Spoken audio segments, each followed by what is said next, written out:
नमस्कार, मैं हूं रवि प्रकाश और यह कार्यक्रम में संप्रति। आज के ज़माने में जो सबसे बड़ी चिंता युवाओं की है वो है कि रोज़गार कैसे उनको मिले, और रोज़गार को लेकर बड़े पैमाने पर पूरे देश में बहस होती है।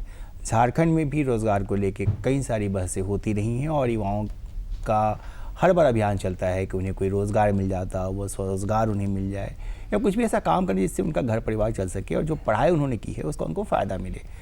तो आज के कार्यक्रम में हम लोग इसी विषय पर बात करना चाहते हैं कि जो झारखंड के युवा हैं उनको रोज़गार से कैसे जोड़ा जाए, वो कैसे अपना स्टार्टअप्स कर सकते हैं, कैसे नौकरियां पा सकते हैं और भी तमाम मुद्दे जिससे उनके घर का गुजारा हो। और इस पर बात करने के लिए हमने दो खास मेहमानों को बुलाया। ये दोनों वैसे लोग हैं जिन लोगों ने अपने स्टार्टअप किए और झारखंड में काफ़ी नाम कर रहे हैं, इनकी कंपनियाँ अच्छा काम कर रही हैं। तो इसलिए भी इन लोगों को बुलाया कि वैसे उदाहरणों से आपकी मुलाकात कराई जाए जिन लोगों ने खुद का काम शुरू कर दिया है और वो सफल हैं पिछले कुछ सालों से रांची में और झारखंड में काम करते हुए। और पहले भी हम लोगों ने अपने कार्यक्रमों में इनमें से कुछ लोगों को बुलाया है। हम स्वागत करते हैं शुभम जायसवाल साहब का, जो कबाड़ी.com एक बड़ा ही खूबसूरत नाम है।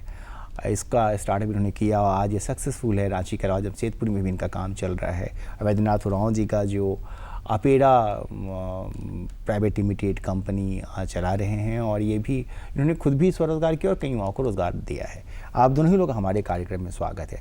शुभम जी, पहले तो हम आपकी ही कहानी जानना चाहेंगे कि आपने जब कबाड़ी.com के बारे में सोचा था तो आपको क्या लगा था, क्या इतना सक्सेसफुल हो पाएगा, क्या होगा क्या नहीं होगा, और अब आप जहाँ पर हैं वहाँ आपको कैसा लगता है? सबसे पहले जोहार सर। कबाड़ी.com का स्टार्ट तो हम लोग 4-5 साल पहले ही किए थे और ये देखा जाए स्वच्छ भारत मिशन से रिलेटेड काम है सर।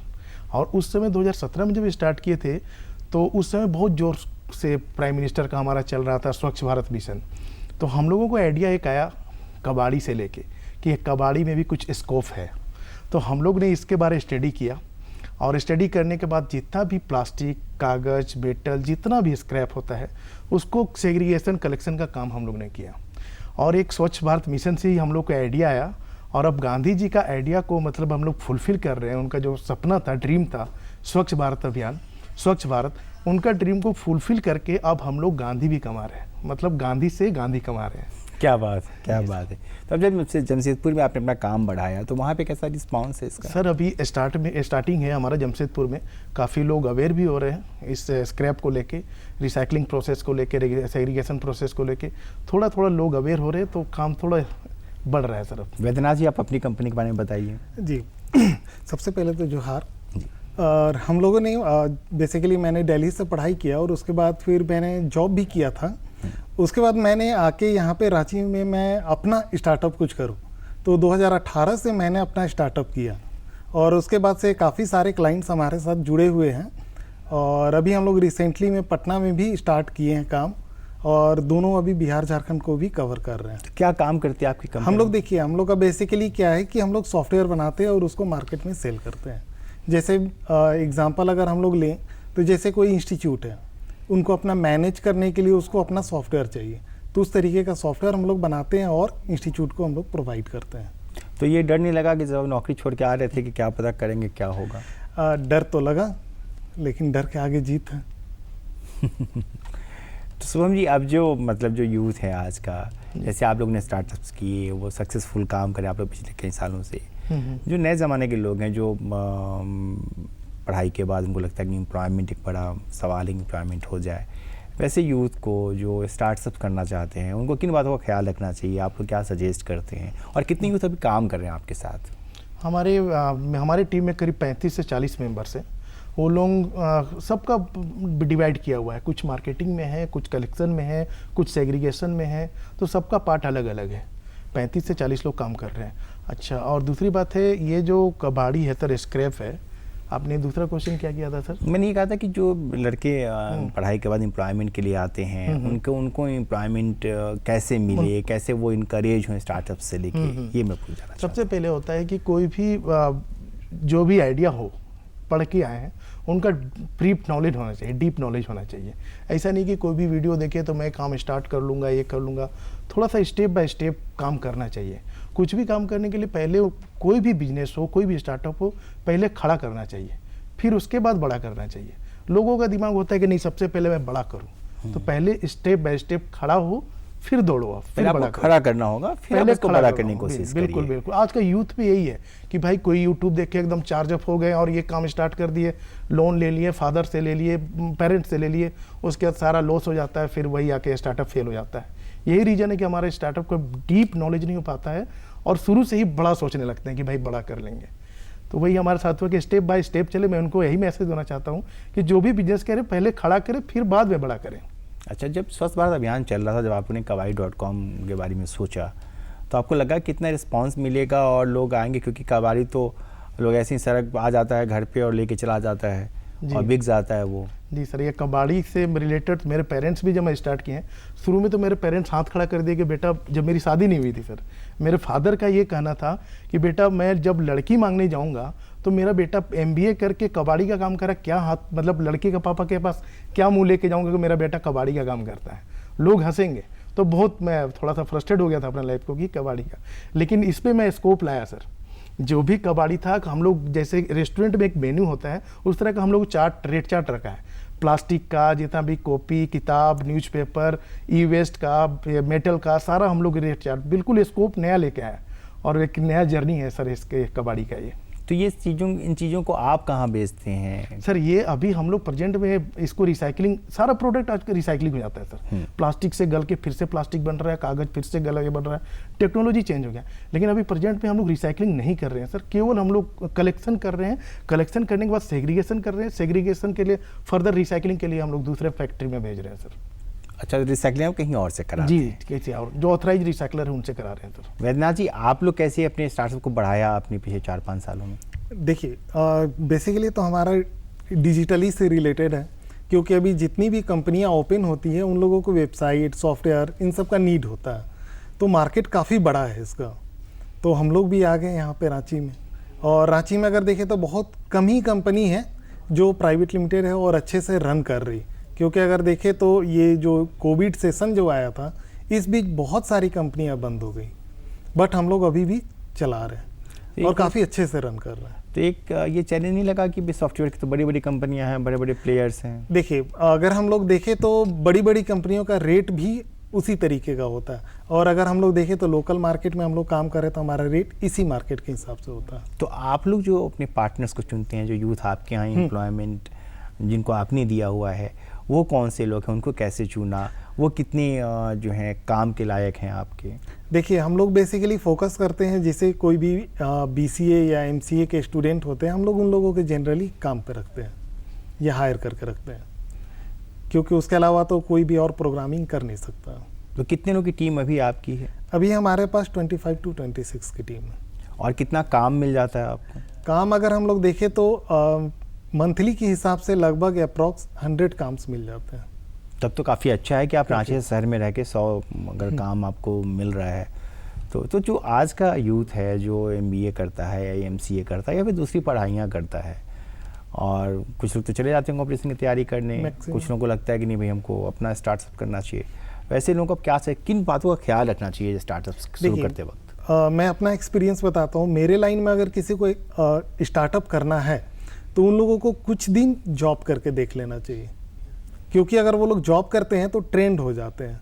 अगर 1 या 2 साल जॉब करेंगे तो मार्केट में क्या क्या प्रॉब्लम हो सकता है, क्लाइंट को क्या नीड चाहिए, वो सब चीज़ समझने में उन लोगों को टाइम लगता है। और बेसिकली उनको फोकस एक चीज़ पे करना चाहिए। तो अब ऐसा नहीं कि अगर हम सॉफ्टवेयर पढ़ लिए तो सॉफ्टवेयर के अलावा किसी और लाइन में हम चल जाएं, रेस्टोरेंट खोल लें, तो रेस्टोरेंट भी हम लोग सॉफ्टवेयर जैसा नहीं चला सकते, तो मेरा बिजनेस फ्लॉप हो जाएगा। तो बेसिकली जो उनका एक्सपर्टीज़ है उसी एरिया में उनको फोकस करके चलना चाहिए। अच्छा, और पढ़ाई के वक्त शुभम जी क्या ख्याल रखना चाहिए बच्चों को जब MBA वगैरह करते हैं? कि आप लोगों ने तो पढ़ाई भी अच्छी की। जी सर, पढ़ाई से केवल नहीं रखना चाहिए कि मेरे को जॉब ही करना है। उसको फील्ड, जिस फील्ड में उसको इंटरेस्टेड हो उस फील्ड में उसको जाना चाहिए और उसका मास्टर बनना चाहिए सर, कोई भी फील्ड हो उसका। कितना डिफिकल्ट होता है जब आपको लगता है कि हम एक नौकरी कर रहे हैं, हमने अच्छी पढ़ाई की है और हम एक छोटे से शहर में आके अपना काम शुरू करने वाले हैं?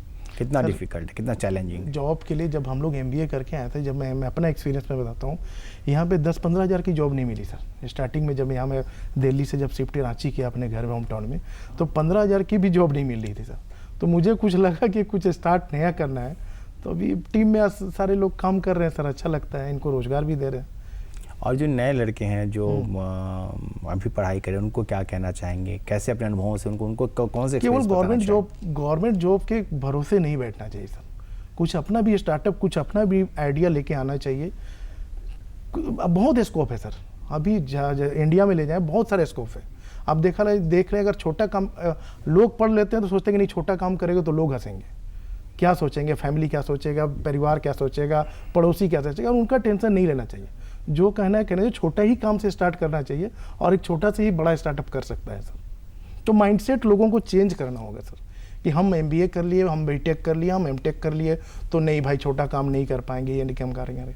थोड़ा सा उनका माइंडसेट थोड़ा चेंज कर रही और छोटा से भी कुछ इनोवेशन आइडिया लेके काम कर सकते हैं सर। अच्छा, जब भी कोई नया काम शुरू करते हैं, जैसे आप लोगों ने जब कबाड़ी.com की शुरुआत की और यहाँ पे कबाड़ी का अलग व्यवसाय था, साइकिल पर लोग लेते हैं, ठेले पर और लेके बेचते हैं, यहाँ करते हैं, तो लोगों को उनका दिमाग चेंज करने में, लोगों को कन्विंस करने में कितना वक्त लगा और अब कहाँ पर आप सर ये काफ़ी वक्त लगा, क्योंकि हम लोग पहले भी कबाड़ी लोग बेचते थे, ठेले वाला को, ये वाला को, लेकिन हमारे और उसके में अंतर है कि हम लोग ऑनलाइन प्लेटफॉर्म है, आप बुकिंग एप्लीकेशन के थ्रू कर रहे हैं। तो जहाँ हम लोग पढ़े थे उसमें सारा दिमाग अपने बिजनेस में लेके आए। तो अब क्या कि ऑनलाइन हो गया, आप घर बैठे भी हैं तो ऑनलाइन बुक करें, आपके घर में आएगा, प्रॉपर वेट करेगा।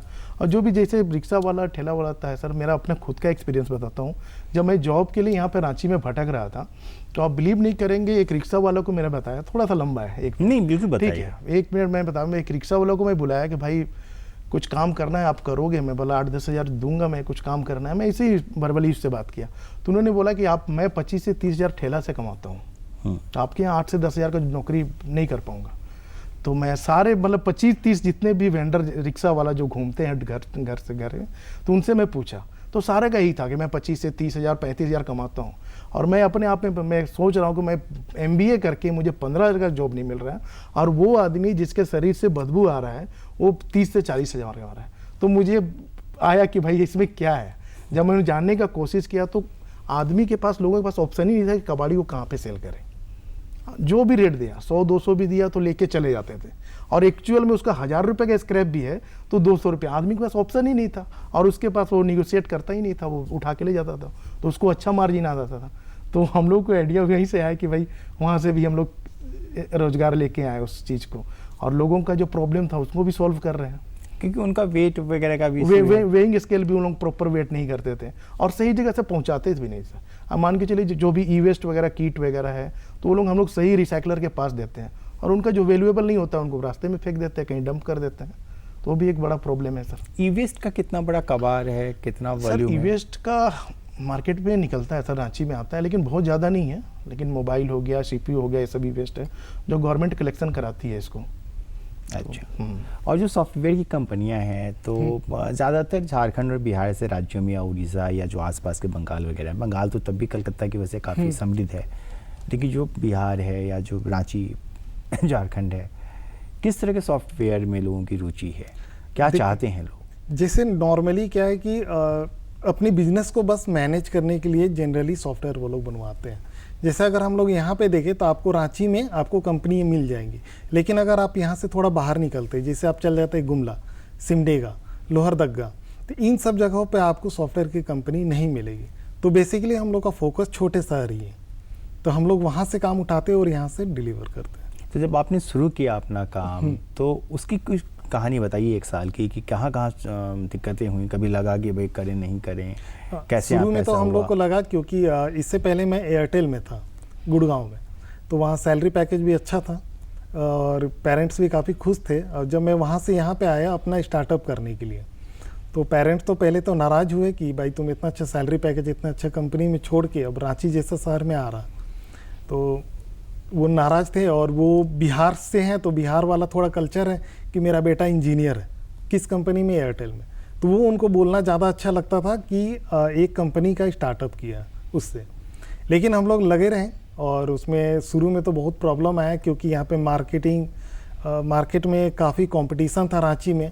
तब फिर हम लोगों ने धीरे धीरे आउटर में फोकस किया। जैसे हम लोग फिर गुमला विज़िट करने लगे तो उधर से काम आने लगा, लोहरदगा विज़िट किए तो उस एरिया में तो मैक्सिमम स्कूल के वेबसाइट बने ही नहीं थे, लेकिन अभी आप खोल के देखिएगा गूगल पे तो मैक्सिमम स्कूल के वेबसाइट अभी बने हुए मिलेंगे। तो इस तरीके से हम लोगों का काम बढ़ता गया। अच्छा, जैसे ट्राइबल्स की बात है कि आप भी आदिवासी हैं, तो होता है कि ट्राइबल यूथ स्टार्टअप में थोड़ा सा पीछे है, हमारे मेन स्ट्रीम में जो लोग हैं उनसे पीछे है, इसकी क्या वजह है और ट्राइबल उसको क्या करना चाहिए?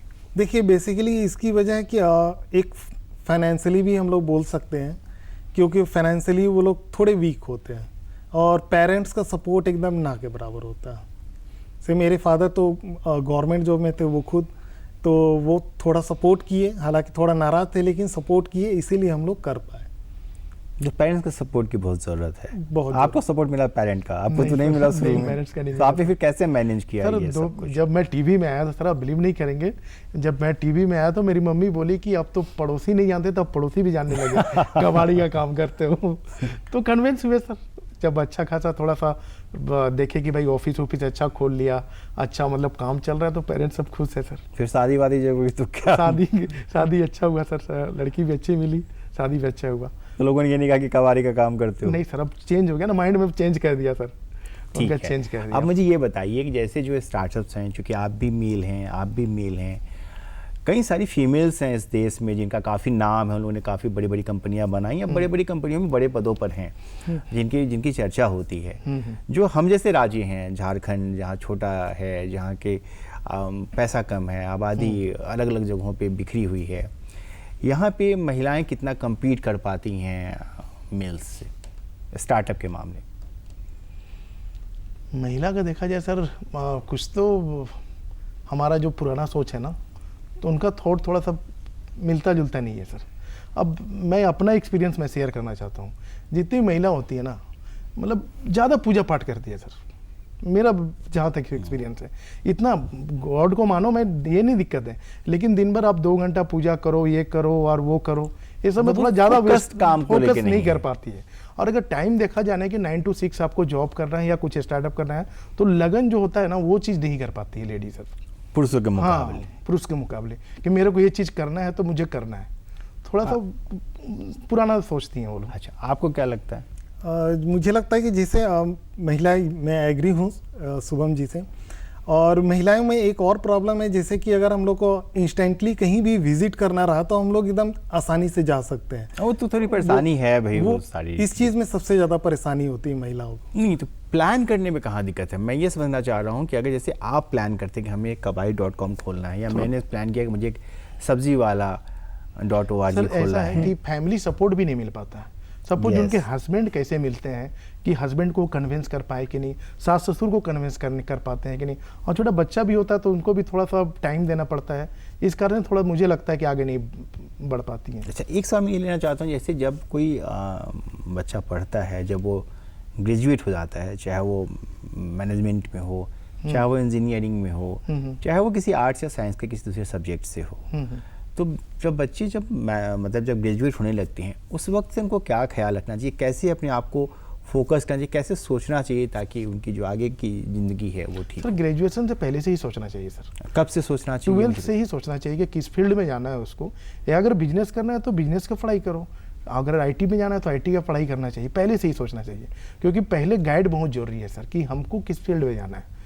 अगर बिजनेस में जाना है तो बिजनेस का मास्टर हो जाइए, कि फाइनेंस में जाना है तो इसमें मास्टर हो जाइए, आईटी में जाना है तो आईटी में आ जाइए। ये सब चीज़ 12th से ही डिसाइड करना चाहिए सर। अच्छा, जब आप लोग इंटरेक्ट करते हैं, जिन लोगों को आप लोगों ने एम्प्लॉयमेंट दिया, तो उनकी सोच का स्तर कैसा है जो झारखंड के बच्चे हैं? झारखंड के बच्चे सर एक्चुअली में यहाँ तो रोजगार बहुत कम है सर।